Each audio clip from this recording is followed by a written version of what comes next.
Hello, hello, hello. How is everybody? This is John Mason.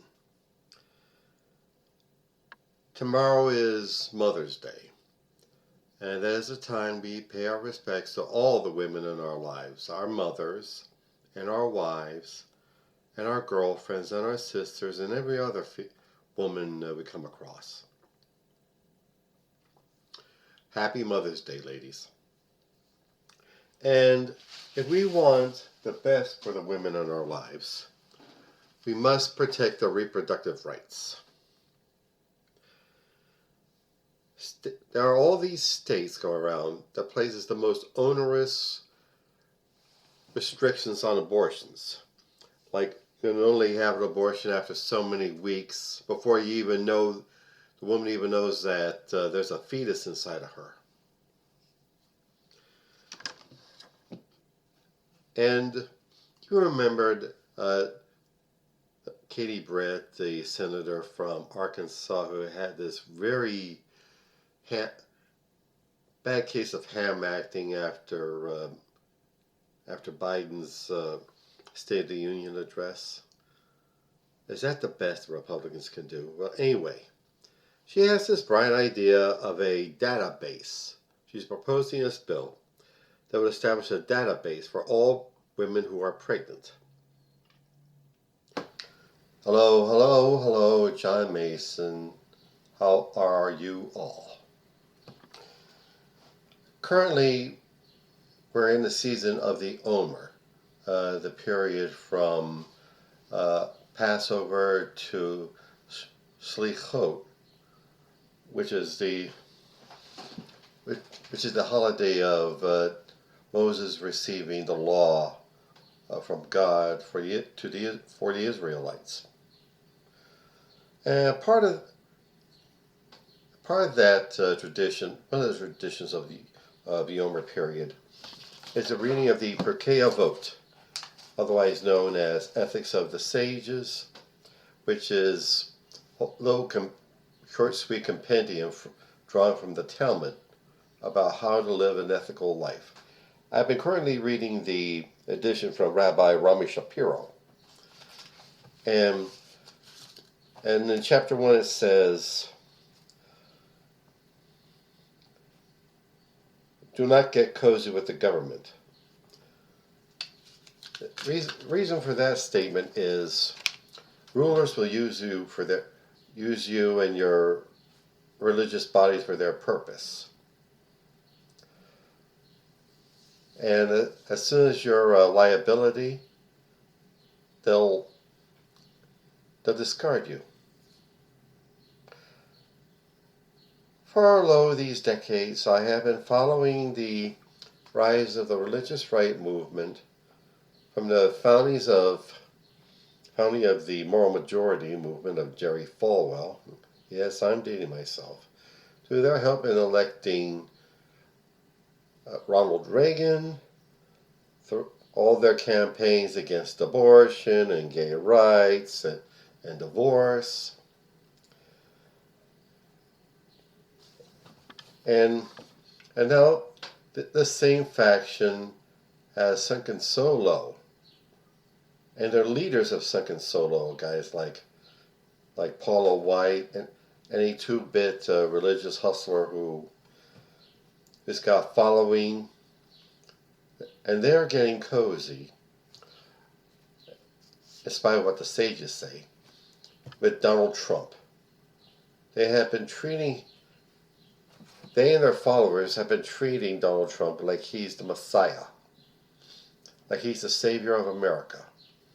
And it shows up in the imagery, the paintings, the AI-generated images they put out. But now it's backfiring on them. Their connection with Trump and the Republican Party has corrupted the movement. Instead of the Jesus of compassion, being kind to the sick and poor and powerless, what do they worship? power over others. They worship hate for anybody who's not them. And the factor of race still shows up. The movement is now called white Christian nationalism. And the word Christian has been used in the campaign by white Southerners against the Civil Rights Movement. See, the old religious right movement had its origins not in the abortion fight or the gay rights fight, but in their attempt to find tax-free status for their so-called Christian schools, which were formed simply to keep white kids away from black kids during the integration of public schools. And instead of following the Jesus of compassion and kindness, they prefer, well, what kind of Jesus are they worshiping? Are they worshiping Jesus? Or are they worshiping their power? Their attempts to bully people into submission. And their chosen Messiah, Donald Trump, is notorious for being able to bragging about being able to grab women by their, whats.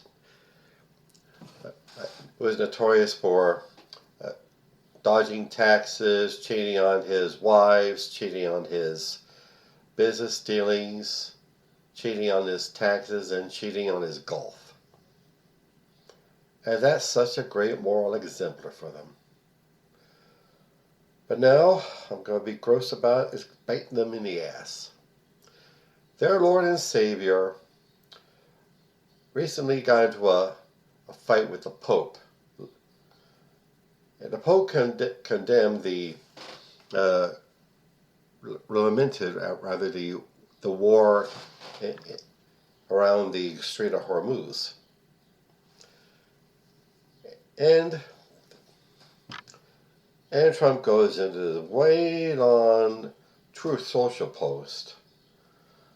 He calls these posts a truth, but I don't have to, neither do you. Anyway, in this post he just rambles on about what a loser Pope Leo is. And right after that, he puts out this AI-generated picture of himself dressed as the old Sunday school image of Jesus, putting his hands on a sick man, and all kind of people adore him. And of course, the American flag and fighter jet flies by. So, of course, but he turned around and said he was being a medical doctor. Have you ever seen guys like that get out of med school with those kind of robes? Neither have I. And when he found out about the criticism, he took it down. But he put up another AI post, another AI picture of Jesus hugging Trump. Doesn't that guy learn?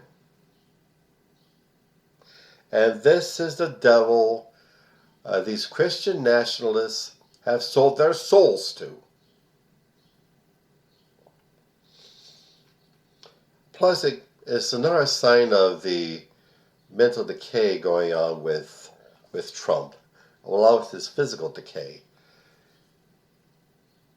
I mean, we should have seen it. We all saw it coming out, like in the first Trump go-around. He always puts out, in the middle, at 3 a.m., while normal people are sleeping, he puts out these weird Twitter posts. Then he gets his own social media thing and plays his little tiny little thumbs on that. He fancies himself as Jesus. It's like I said, you've seen the physical decay in his hands, in his body, the swelling up of blood around the ankles, the big bruises on his hands, and that rash on the back of his right side of his neck.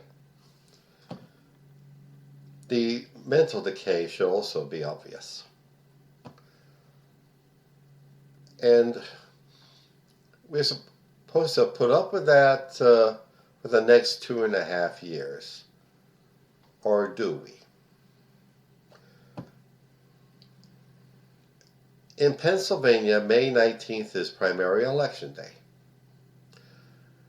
So I urge all of you in Pennsylvania to get out there and vote.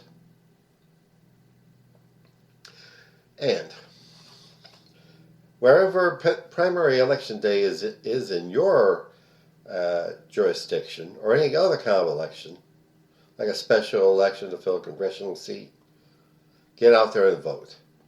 Don't worry, they pay attention. Pay good attention.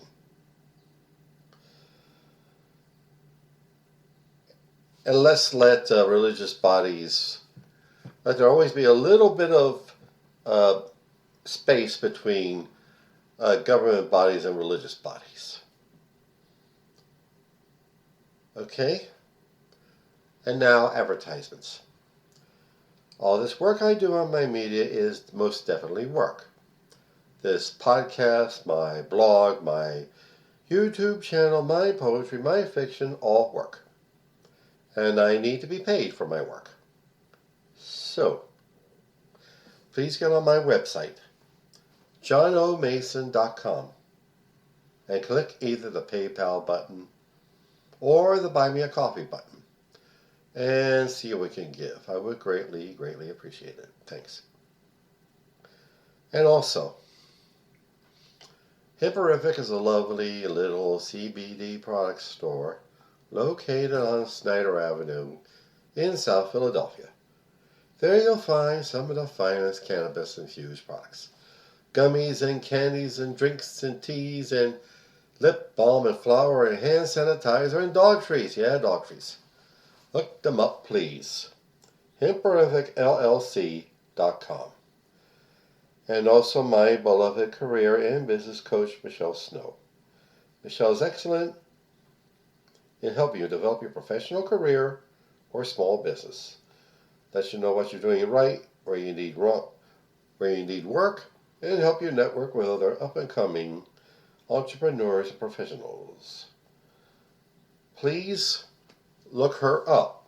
growwithsnow.com. Alrighty? Okay then. Like I said, we have a mentally deranged president who, along with being commander-in-chief of the most mighty military apparatus in human history, also has his access to the nuclear codes, and the world is in jeopardy.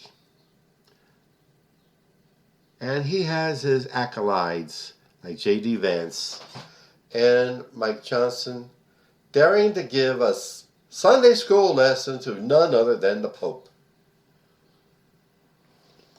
So,